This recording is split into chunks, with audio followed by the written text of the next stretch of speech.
1 दिसंबर 2006 जब भारत ने अपना पहला T20 इंटरनेशनल खेला। सामने थी ग्रैम स्मिथ की टीम साउथ अफ्रीका। भारतीय टीम की कमान वीरेंद्र सहवाग के हाथों में थी। मैच शुरू होता है और साउथ अफ्रीका के बल्लेबाज बेहद सूझबूझ के साथ पारी को आगे बढ़ाते हैं। तीसरे ओवर में जहीर खान भारत को पहली सफलता दिलाते हैं और अब क्रीज पर थे साउथ अफ्रीका के दो दिग्गज ग्रैम स्मिथ और हर्षल गिब्स। दोनों ही दिग्गज भारतीय टीम को परेशान न कर पाए। ग्रैम स्मिथ ने 16 तो हर्षल गिब्स ने 7 रन बनाए। विस्फोटक बल्लेबाज AB डिविलियर्स भी भारतीय गेंदबाजों के आगे न टिक पाए। 4 गेंदों में 6 रन बनाकर वापस पवेलियन आए। जस्टिन केम्प, LB मॉर्कल और जोहान वेंडर वाट के छोटे छोटे कैमियो ने साउथ अफ्रीका का स्कोर 126 तक पहुंचा दिया। जहीर खान और अजीत अगरकर की सटीक गेंदबाजी के सामने हर एक बल्लेबाज बेबस था। दोनों गेंदबाजों ने 2-2 विकेट लिए। वहीं हरभजन सिंह, श्रीशांत और सचिन तेंदुलकर को एक विकेट मिला। स्कोर बोर्ड 127 रन का टारगेट दिखा रहा था। 20 ओवर में 127 रन देखने में तो काफी आसान लग रहे थे, लेकिन ये नहीं भूलना चाहिए कि टीम इंडिया अपना पहला T20 इंटरनेशनल खेल रही थी। ऐसे में बिना एक्सपीरियंस के इतने रन बनाना आसान नहीं था और साउथ अफ्रीका के गेंदबाजों ने ये बात सही साबित कर दी। बैटिंग करने पहुंची इंडिया की एवरग्रीन सलामी जोड़ी।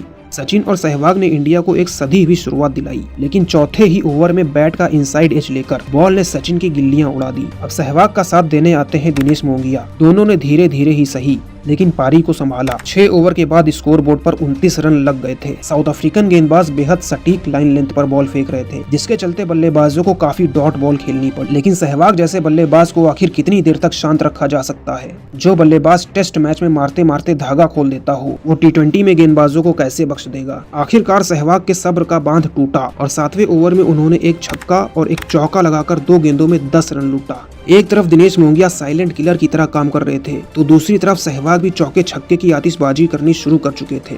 तभी 10वें ओवर में आता है एक ट्विस्ट। साउथ अफ्रीकन गेंदबाज तो लगभग घुटने टेक ही चुके थे, लेकिन तभी उन्हें तोहफे में सहवाग का विकेट मिल जाता है। सहवाग ने रन गति बढ़ाई ही थी कि तभी वो 34 रन बनाकर रन आउट हो जाते हैं। साउथ अफ्रीकन खेमे में खुशियों का उबाल आ जाता है और कुछ ही देर बाद उनकी खुशियां दोगुनी हो जाती हैं, क्योंकि कुछ ही गेंदों के बाद उन्हें मिलता है इनिंग्स का सबसे बड़ा विकेट, जिसके चलते साउथ अफ्रीका ने मैच को लगभग अपनी मुट्ठी में कर लिया था। सचिन की तरह धोनी भी इनसाइड एज पर बोल्ड हो जाते हैं। लगातार विकेट गिरने की वजह से रन गति पर रोक लग जाती है। दिनेश कार्तिक और दिनेश मोंगिया धीरे धीरे लक्ष्य की तरफ बढ़ते हैं, लेकिन तभी दिनेश मोंगिया बड़ा शॉट खेलने के चक्कर में कैच आउट हो जाते हैं और दिनेश कार्तिक का साथ देने सुरेश रैना आते हैं। आखिरी 2 ओवर में 16 रन चाहिए थे। पिच पर भारत के 2 युवा बल्लेबाज थे। इस समय दबाव भारतीय खेमे पर था। तभी 19वें ओवर की पहली गेंद पर दिनेश कार्तिक शानदार चौका लगाकर मैच को भारत के पक्ष में झुका देते हैं, लेकिन गेंदबाज भी बेहतरीन वापसी करते हुए बची हुई गेंदों में सिर्फ 3 रन देता है। अब 6 गेंदों में चाहिए थे 9 रन। मैच का परिणाम किसी भी पक्ष में जा सकता था। डगआउट और दर्शकों के बीच रोमांच का माहौल था। दिनेश कार्तिक के पास हीरो बनने का मौका था। भारत के पास T20 इंटरनेशनल में जीत से आगाज करने का मौका था।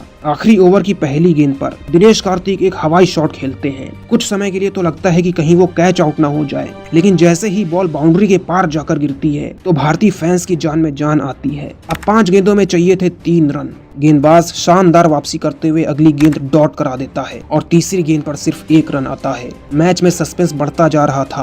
3 गेंदों में चाहिए थे 2 रन। इस समय साउथ अफ्रीका पर ज्यादा प्रेशर था, लेकिन सिर्फ एक डॉट बॉल होते ही सारा प्रेशर भारत के युवा बल्लेबाजों पर आ सकता था। चौथी गेंद पर सूझबूझ दिखाते हुए बिना जोखिम उठाए सुरेश रैना 1 रन दौड़ जाते हैं और स्कोर लेवल हो जाता है। अगली गेंद पर सिंगल लेकर दिनेश कार्तिक ये सस्पेंस से भरा मैच टीम इंडिया को जिता देते हैं। दिनेश कार्तिक ने इस मैच में 28 गेंदों पर 31 रन की पारी खेली, जिसकी बदौलत भारत के लिए T20 इंटरनेशनल में player of the match award जीतने वाले वो पहले खिलाड़ी बने। ऐसी ही क्रिकेट से जुड़ी पुरानी यादें ताज़ा करने के लिए हमारे चैनल क्रिकेट ग्लोरी को सब्सक्राइब करें और वीडियो पसंद आई हो तो लाइक जरूर करें।